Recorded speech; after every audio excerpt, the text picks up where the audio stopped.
that a solution would be found, and there was a statement read out by the Chief Whip to the House which recognises an ambiguity in standing orders which requires clarification in differentiating between members of the opposition and the government, and committed to work to secure agreement as soon as possible and acceptable to government and opposition as regards formation of technical groups. Unfortunately, the very opposite of that has happened. So we had no significant engagement from the government whatsoever at the committee meeting, which started last Friday, so a week ago now. There was no significant engagement on Friday, there was no significant engagement on Monday, then there was reference to the government would have a proposal on Thursday. That proposal finally arrived yesterday, about 25 minutes before the meeting was due to start. And that proposal is not in tune with what was read out to the House. It does the opposite of providing clarification in differentiating between members of the opposition and the government. In fact, it deliberately creates a fudge and a supposedly kind of neither government nor opposition, but a secret third thing of unaligned, which just so happens to take key opposition slots, in particular leaders' questions and priority questions to ministers. These are things that are reserved for opposition parties, and everybody knows. Michael Lowry at the meeting said yesterday, without us, we wouldn't have a government. They participated in negotiations for government together. Michael Lowry led those negotiations, and the outcome of that was a programme for government and a number of ministers for them, and then in a parallel process, one of the Healy-Raes becoming a minister. Everybody knows they are backbench government TDs, and yet we have yet another proposal to treat them effectively as the opposition. They knew that this was the problem last week. There was no engagement with the opposition, so there was a lot of talk at the meeting of all the hard work the Chief Whip has done over the past week. That must have been back and forth with Michael Lowry, because there was no engagement with anyone on the opposition to try to find a compromise or a way forward here. And all the indications yesterday is that they were not for turning. They're absolutely committed that the Lowry group will get leaders' questions and priority questions. Obviously, Michael Lowry has been described in the media as the kingmaker of the government. From watching what happens in the Dáil Reform Committee, he increasingly looks like the Pied Piper of the government. He says at the meeting yesterday, I will not compromise on leaders' questions and priority questions for my group, and then the government chimes in to say they also will not compromise on leaders' questions and priority questions for his group. It's an incredible thing to see play out. It's in direct contradiction to what was agreed last week in terms of finding a resolution. To be clear, from the opposition side, there is not some attempt to deny Michael Lowry and his group the right to speak. They absolutely should have the right to speak in the Dáil.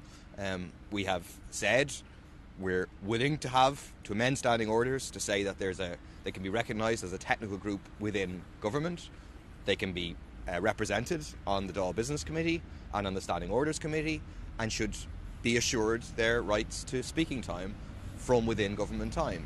This is analogous to the situation of backbench Green TDs in the last Dáil, those who weren't technically in the government because they're not ministers, but are clearly supporting the government, a minority third party. That's effectively the same position that these people are in, and they should be treated as such, which comes with a lot of rights. It comes with a lot of capacity. They can ask the Taoiseach questions. There's questions on promised legislation. They can ask the ministers questions. There's oral PQs for ministers. There is plenty of opportunities for these people to speak within government time, and it is simply a stroke. At the meeting last week with the leaders, Micheál Martin and Simon Harris, and subsequently in the media, were really emphasising that there was no deal with Lowry on speaking time.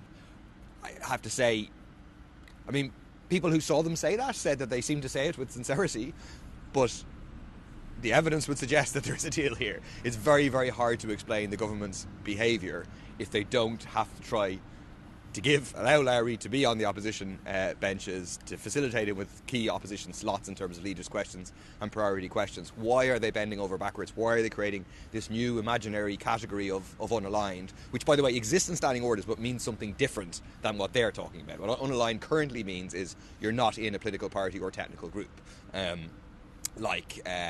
In the past, say Violet Ann Wynne at a certain stage was in that point. The Fianna Fáil guy in McSharry from Sligo was in that position. That's a category that exists, but the government's now trying to say that we have a thing called the government, we have a thing called the opposition, and then there's people who are unaligned. That doesn't exist anywhere else in standing orders. It doesn't make sense. And also, to be clear, they're refusing to say what the consequences of this are in terms of resourcing and in terms of committee positions. So they're refusing to say, does this entitle the Lowry Group to a committee chair from the opposition allocation as opposed to from the government allocation? I suspect it does, and there's a whole lot of, does it entitle them to private members' bills? All they will say is, we're not proposing that now, but they won't give any guarantee that they're not proposing that in a week's time if they manage to get through the Dáil next week.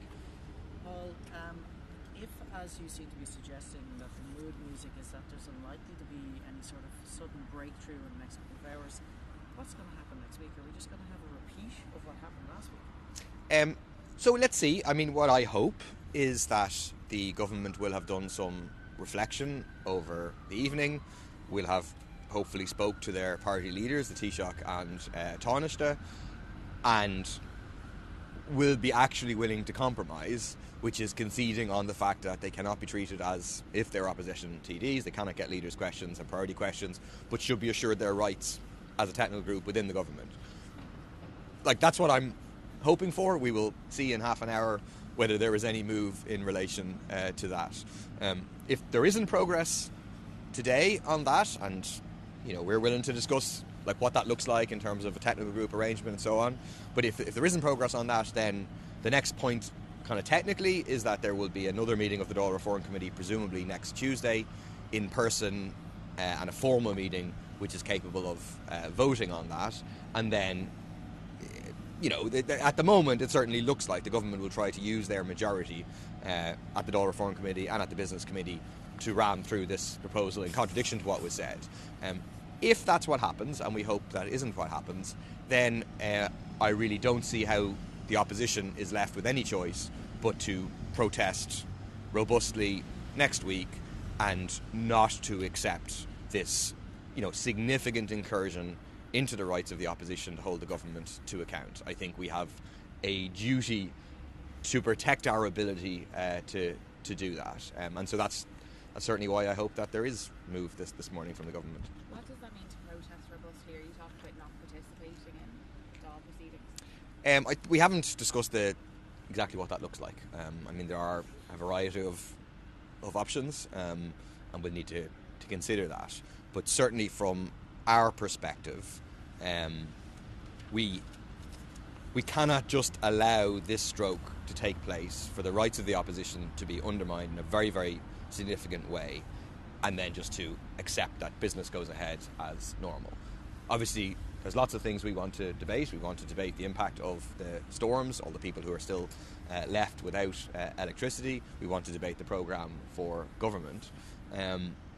But if we accept next week a diminution, a significant undermining of the rights of the opposition, then effectively the government will bank that and then move on to try and further diminish in the future. So I think it will be incumbent on us to take a united stand, and so far all the indications from the opposition, from the real opposition, so accepting the Lowry Group, all the other opposition groups are absolutely in lockstep that this is not acceptable.